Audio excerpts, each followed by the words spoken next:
papuri sa kaitaasan, siya'y papurihan ngayon at magpakailanman.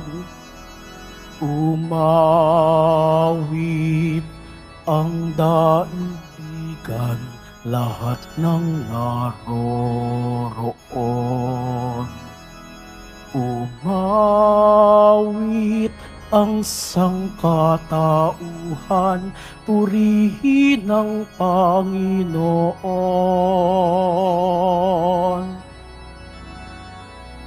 Papuri sa kaitaasan, siya'y papurihan, Diyos ng lahat. O papuri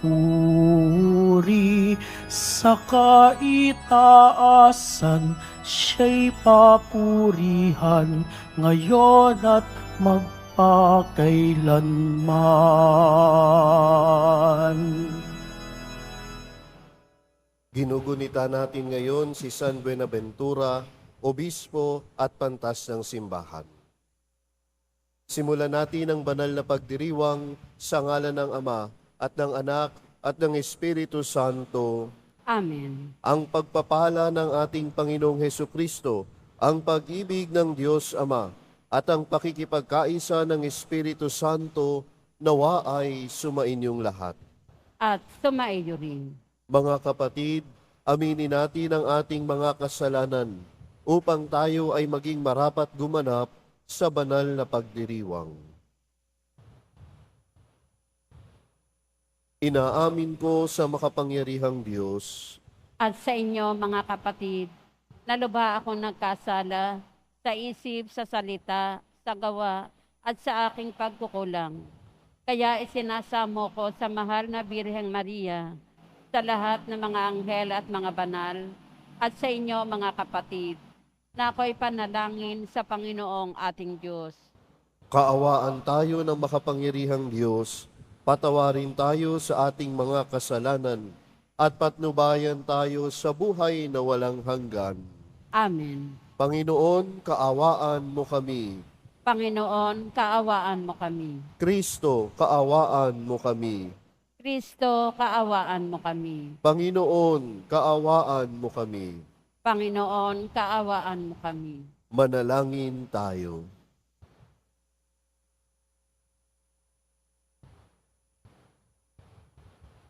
Ama naming makapangyarihan, sa pagdiriwang namin sa pagsilang sa kalangitan ng Obispong si San Buenaventura, umunlad nawa kami sa katurungang itinuro niya upang matularan namin ang maalab niyang pag-ibig sa iyo sa pamamagitan ni Hesukristo kasama ng Espiritu Santo magpasawalang hanggan.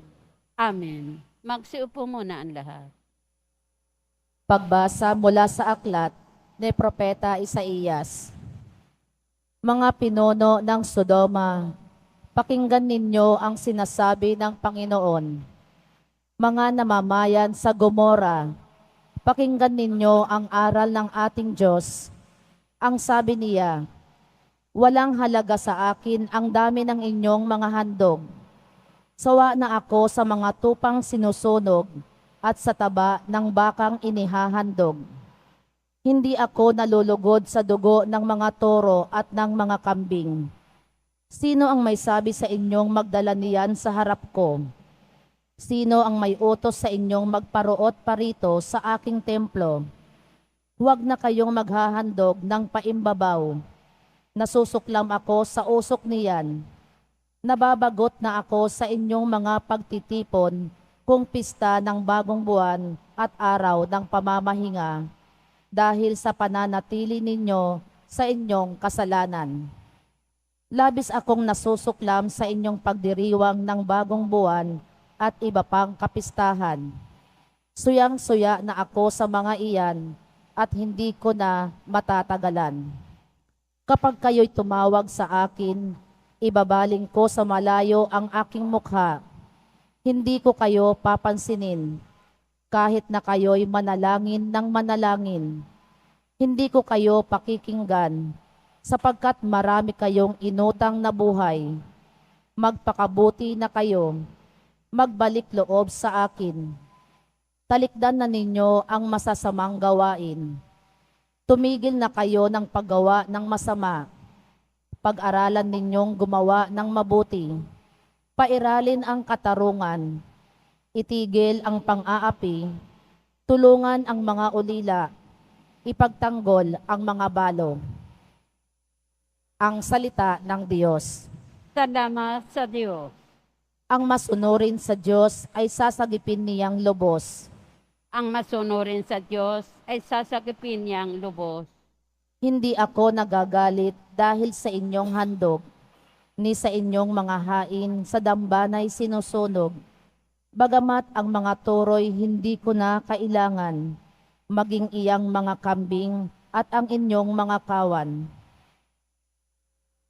Ang masunurin sa Diyos ay sasagipin niyang lubos. Bakit ninyo inuusal yaong aking mga utos? At bakit ang paksa ninyo ay sa tipan natutungod? Pag kayo ay tinuwid, agad kayong napupuot at niayaw na tanggapin yaong aking mga utos. Ang masunurin sa Diyos ay sasagipin niyang lubos. Kahit ito ay ginawa, hindi kayo alumana. Kaya naman ang akala kayo't ako'y magkaisa. Ngunit ngayon, panahon ng kayo'y aking pagwikaan upang inyong maunawa ang ginawang kamalian. Ang pangaral na nais ko na sa aki ihahain ay handog ng pasalamat, pagpupuring walang maliw. Akin namang ililigtas ang lahat na masunurin. Ang masunurin sa Diyos ay sasagipin niyang lubos. Magsitayo po ang lahat.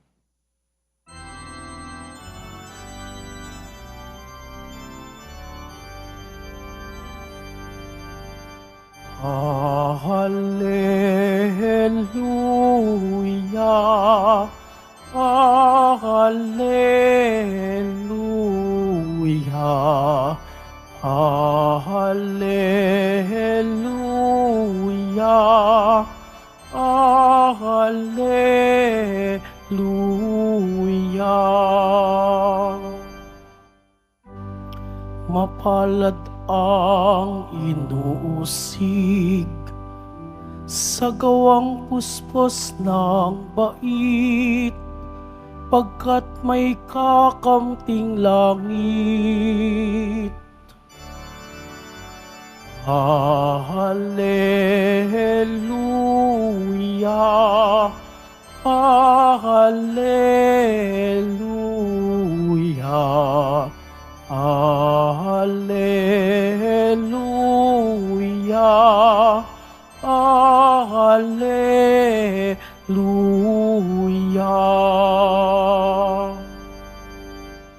Sumainyo ang Panginoon. At sumaiyo rin. Ang mabuting balita ng Panginoon ayon kay San Mateo. Papuri sa iyo, Panginoon.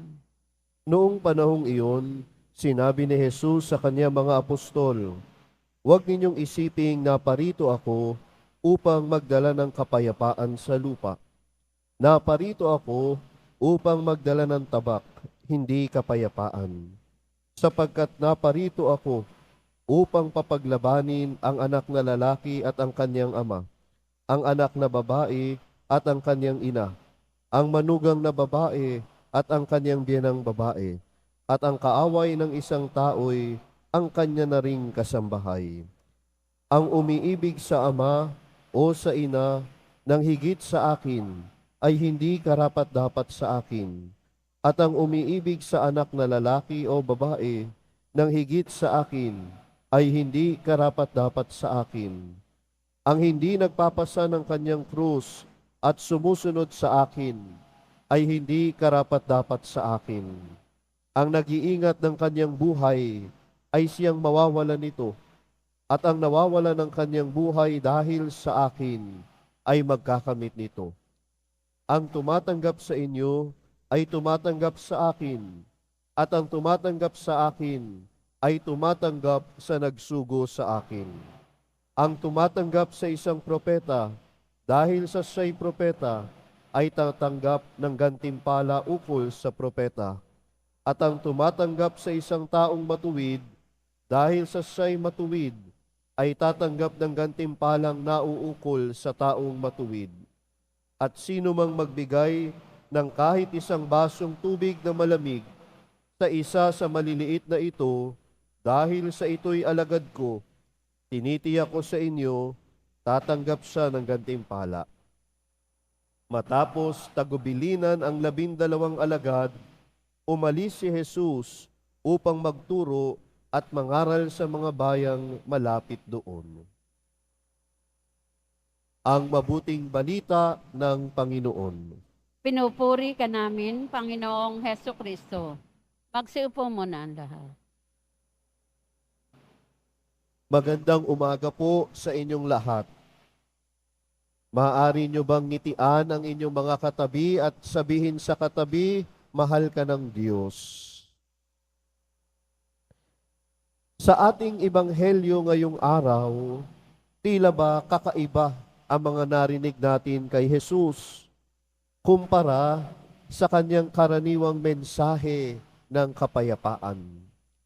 Sinabi ni Jesus na dumating siya hindi upang magdala ng kapayapaan, kundi ng tabak, na nagmumungkahi ng pagkakahati-hati kahit sa loob ng mga pamilya. Mga kapatid, ipinapaalala nito sa mga nagnanais sa sumunod kay Jesus na ang pagiging alagad ni Jesus, ang pagiging tagasunod ni Jesus ay nangangailangan ng matinding katapatan, higit sa anumang relasyon o kaginhawahan sa mundo. Kaya nga, ngayong araw na ito, magandang tanungin natin ang ating sarili. Kamusta ba ang ating pakikipag-ugnayan kay Jesus? Kamusta ba ang iyong personal relationship with Jesus? May lalim ba? Pinahahalagahan mo ba ang iyong ugnayan kay Jesus? Si Jesus ba ang laging una sa iyong buhay? Ipinapakita ni Jesus na dapat natin unahin ang ugnayan sa Kanya higit sa lahat. Ang pagsunod kay Jesus ay nangangailangan ng pagsasakripisyo, kahit pa ito ay magdulot ng di pagkakaunawaan. Kaya nga dapat, laging si Jesus ang una sa buhay natin. Si Jesus ang sentro ng ating buhay. Kay Jesus, nakaugat ang lahat. Kay Jesus, tayo huhugot ng lakas upang makapagpatuloy sa buhay. Kaya dapat, si Jesus ang una sa ating buhay. Hindi ang kung sino man, hindi kung ang ano paman. Kaso, tila ba minsan, nababaliktad na. Maaalala lang si Jesus kapag may sakit lang. Maaalala lang si Jesus kapag naghihirap lang. Naaalala lang magdasal kay Jesus kapag may problema na lang. Naaalala lang lumapit kay Jesus kapag ka may hihilingin lang. Sana, sa buhay natin, sa kagalakan at kalungkutan, si Jesus ang kapiling. Sa tuwa at pagkalugmok, si Jesus ang kinakapitan. Sa pagtawa at sa pag-iyak, si Jesus ang kasama. Sapagkat si Jesus ang dapat laging una sa ating buhay. Si Jesus ang dapat sentro sa ating buhay. At hindi ikaw, hindi ako, kung hindi si Jesus. At mga minamahal na kapatid, kung si Jesus ang una sa buhay natin, tayo ay handa na laging bitbitin at dalhin ang krus. Sapagkat ang pagkuha at pagpasa ng krus ay simbolo ng pagtanggap sa mga paghihirap at pagsubok na kaakibat ng pagsunod kay Jesus. Ito ay tanda ng tunay na debosyon at pagtalikod sa sariling kagustuhan para sa mas mataas na layunin. Tayong mga deboto ng mahal na pong Jesus Nazareno, kinakailangan laging handa na pasanin ang krus. Laging handa na harapin ang mga paghihirap, pagsubok at paglimot sa sarili upang si Jesus ay maipakilala sa sanlibutan. Sa pagpasa natin ng krus sa buhay, sa pagtanggap natin ng krus ng pagsunod kay Jesus, ipinapakita natin na tayo ay handa ng limutin ng sarili. Tayo ay handang maghirap at talikuran ng iba upang ang mga aral ni Jesus, ang mahal na pong Jesus Nazareno, ay maipahayag sa sanlibutan.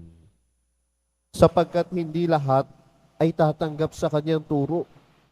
Marami ang tumatalikod sapagkat ayaw magpatawad. Marami ang tumatalikod sapagkat hindi kayang panindigan ang katotohanan. Marami ang nagbibingi-bingihan sapagkat hindi kayang isabuhay ang aral ni Jesus. Ikaw, handa ka bang tanggapin ang krus? Handa ka bang magpasa ng krus? Handa mo bang limutin ang iyong sarili para kay Jesus? O tatalikod ka din?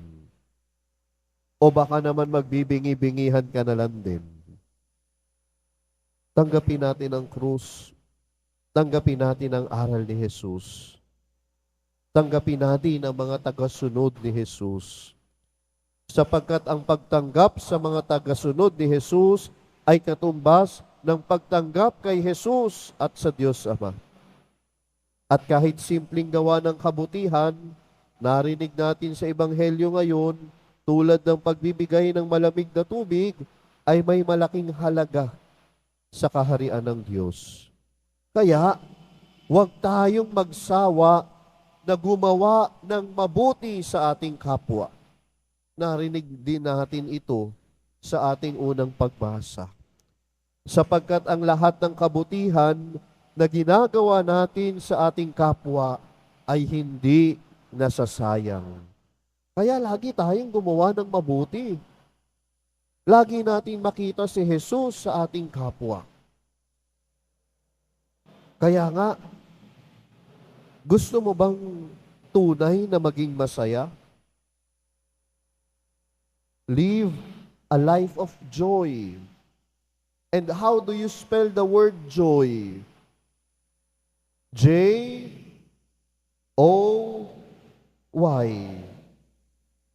Jesus first, others next, and yourself last. Do you want to live a life of joy? Laging unahin si Jesus. Jesus first. Si Jesus ang sentro ng iyong buhay. Ang tunay na pagmamahal at katapatan kay Jesus ay nasusubok sa mga panahon ng kahirapan. Pero si Jesus pa rin dapat ang una sa ating buhay. Jesus first, others next. Laging gumawa ng mabuti sa kapwa. Huwag mapagod na maging mabuti. And yourself last. Panghuli ang sarili. Paglimot sa sarili upang si Jesus ang manguna at ang kapwa ay matulungan. Sa gantong pamamaraan ng pamumuhay, tunay na ligaya ang mararanasan. Isang kagalakan na walang makapapantay. Live a life of joy. Jesus first, others next, and yourself last. Sapagkat kay Jesus lamang natin ito matatagpuan. So that in all things, God may be glorified. Amen. Tumayo po ang lahat.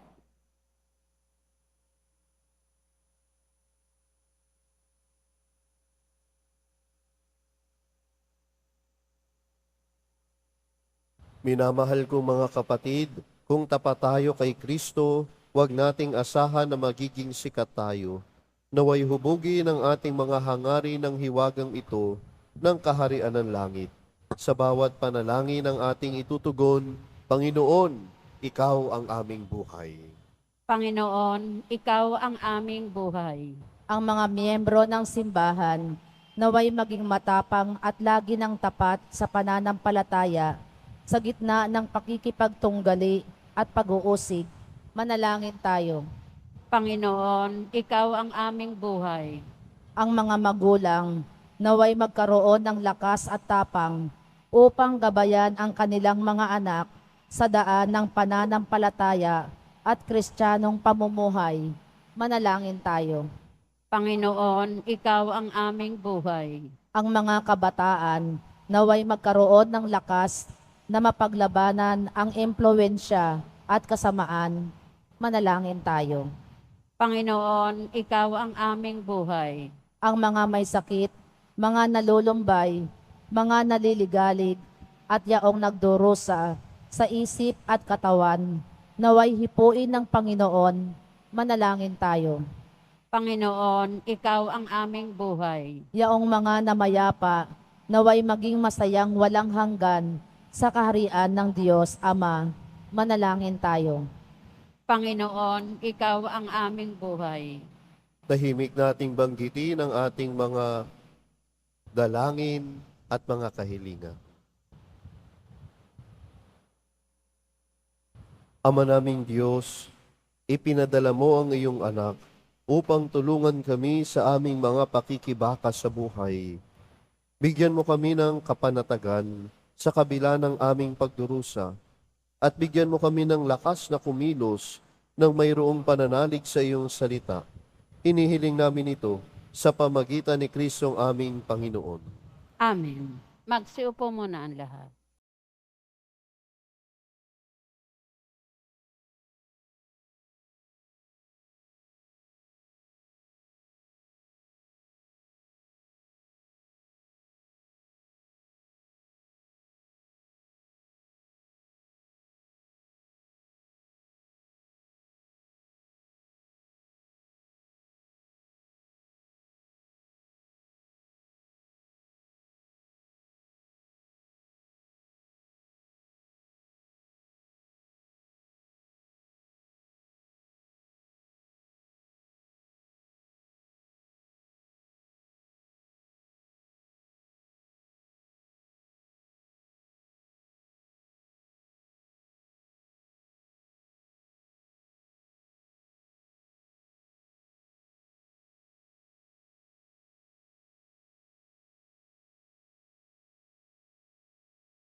Magsitayo po ang lahat.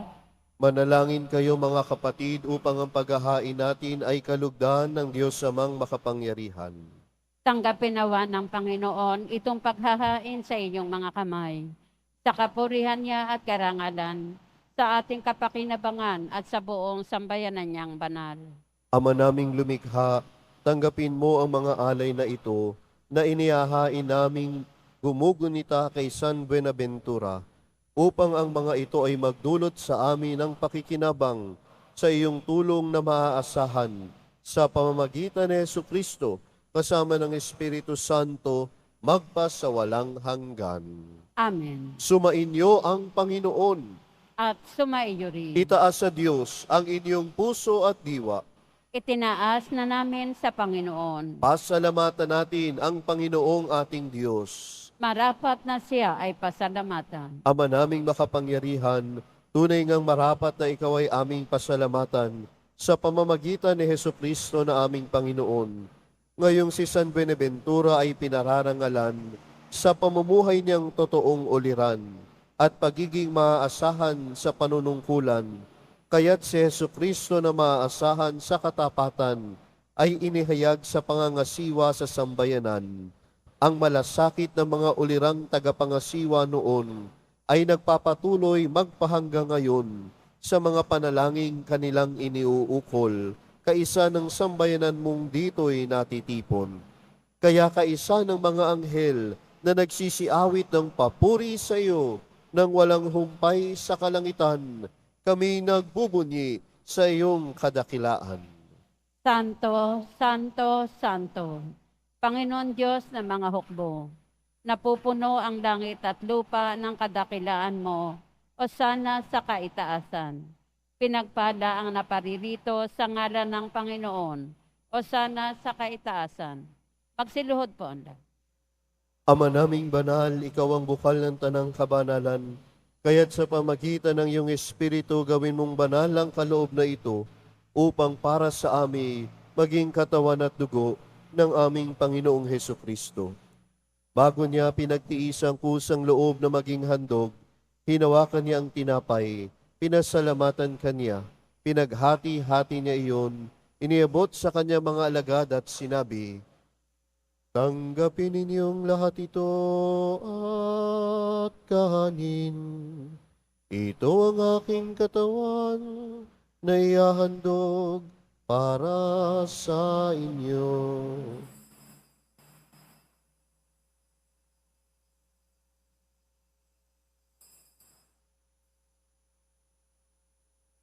Gayun din naman nung matapos ang hapunan, hinawakan niya ang kalis.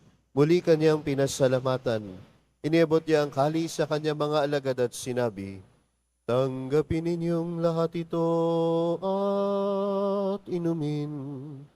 Ito ang kalis ng aking dugo, ng bago at walang hanggang tipan. Ang aking dugo na ibubuhos para sa inyo at para sa lahat, sa ikapagpapatawad ng mga kasalanan. Gawin ninyo ito sa pag-alala sa akin."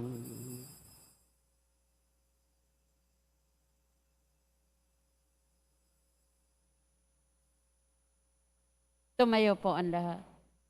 Ipagbunyi natin ang misteryo ng pananampalataya. Si Kristo'y namatay, si Kristo'y nabuhay, si Kristo'y babalik sa wakas ng panahon. Ama, ginagawa namin ngayon ang pag-alala sa pagkabatay at muling pagkabuhay ng iyong anak, kaya tiniaalay namin sa iyo ang tinapay na nagbibigay buhay at ang kalis na nagkakaloob ng kaligtasan. Kami nagpapasalamat dahil kami iyong minarapat at tumayo sa harap mo para maglingkod sa iyo. Isinasamo namin kami magsalo-salo sa katawan at dugo ni Kristo ay mabuklod sa pagkakaisa sa pamamagitan ng Espiritu Santo. Ama, lingapin mo po ang iyong simbahang laganap sa buong daigdig.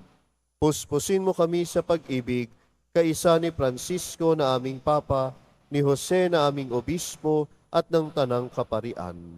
Alalahanin mo rin ang mga kapatid naming nahimlay, nang may pag-asang sila'y muling mabubuhay, gayon din ang lahat ng mga pumanaw. Kaawaan mo sila at patuloyin sa iyong kaliwanagan. Kaawaan mo at maging tapatin kaming lahat na makasalo sa iyong buhay na walang wakas. Kaisa ng mahal na Birheng Maria na Ina ng Diyos, ng kabiyak na puso niyang si San Jose, kaisa ng mga apostol ni San Juan Bautista, ni Amang San Benito, Santa Teresita, San Buenaventura, at ng lahat ng mga banal na namuhay dito sa daigdig ng kalugod-lugod sa iyo. Maipagdiwang nawa namin ang pagpupuri sa ikararangal mo sa pamamagitan ng iyong anak na aming Panginoong Hesukristo. Sa pamamagitan ni Kristo, kasama niya at sa Kanya, ang lahat ng parangal at papuri ay sa iyo, Diyos amang makapangyarihan, kasama ng Espiritu Santo, magpa sa walang hanggan. Amen.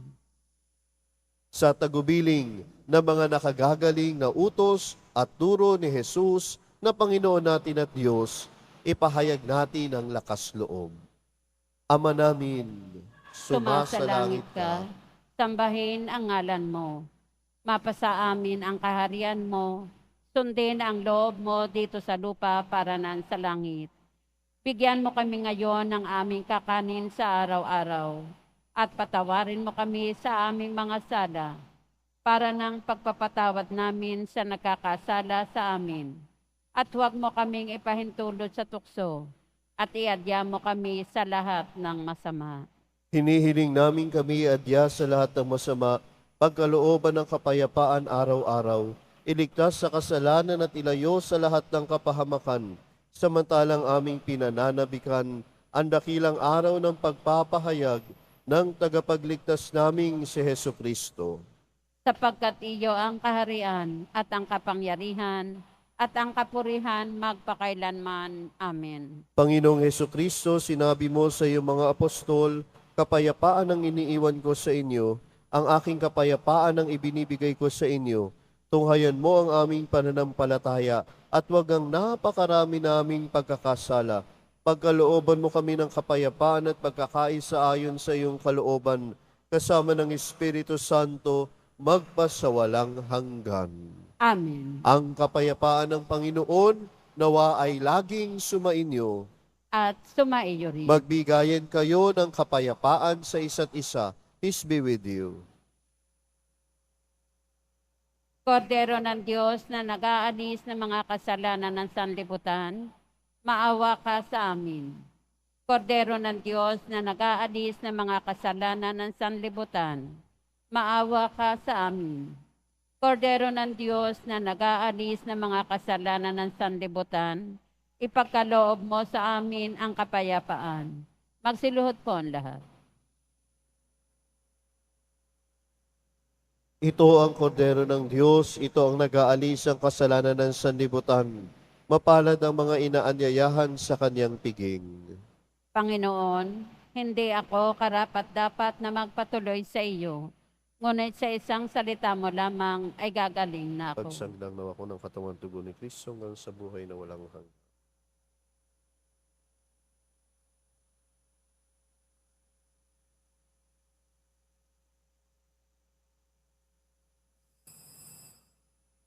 Para sa lahat ng tatanggap ng banal na komunyon, sasagot po tayo ng amen. Pagkasabi ng pari o ng lay minister ng katawan ni Kristo, at isubo agad sa bibig bago umalis sa harapan ng pari o lay minister. Sumunod po tayo.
Tumayo po ang lahat.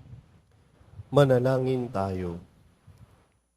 Ama naming mapagmahal, kaming sa katawat dugo ni Kristo, nagsipakinabang, ay dumadalangin magkamit ng tiyak na kaligtasan na aming ginaganap ng buong katapatan.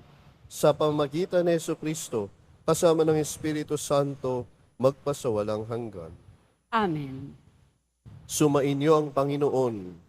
At sumaiyo rin. Mahal na pong Jesus Nazareno, inihayag mo sa pamagitan ng krus ang walang maliw na pag-ibig ng Diyos sa sangkatauhan. Pakinggan mo ang kahilingan ng iyong angkan na nagsusumamo sa iyo. Makamtam nawa nila ang iyong katugunan at tanggapin ang kasagutan na may utang na loob na tinatanaw. Basbasan din po ninyo ang mga daladala nilang mga imahen at dasalan. Sa pamagitan ng bendisyon na ito, naway maalala nila ang mga pangako nila noon sa binyag, na ikaw ang kanilang iibigin at paglilingkuran bilang Panginoon magpas sa walang hanggan. Amen. At pagpalain kayo ng makapangyarihan at mapagmahal na Diyos, Ama, Anak, at Espiritu Santo. Amen. Naialay na natin ang misa, humayo kayong taglayang kapayapaan ng Poong Jesus Nazareno. Salamat sa Diyos.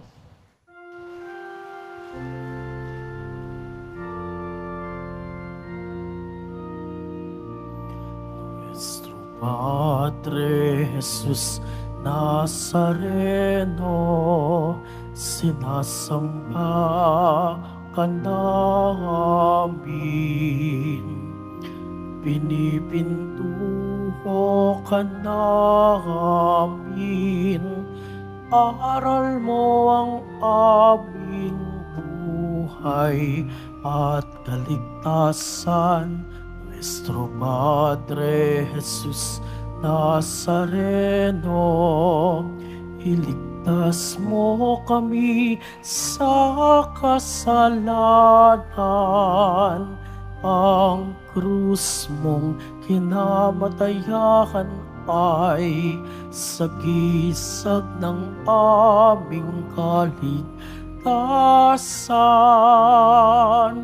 Nuestro Padre Jesus Nazareno, dinarangal ka namin. Nuestro Padre Jesus Nazareno, niluluwalhati ka namin.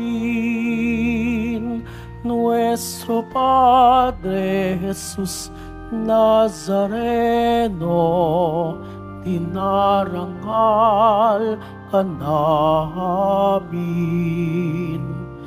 Nuestro Padre Jesus Nazareno, niluluwalhati ka namin.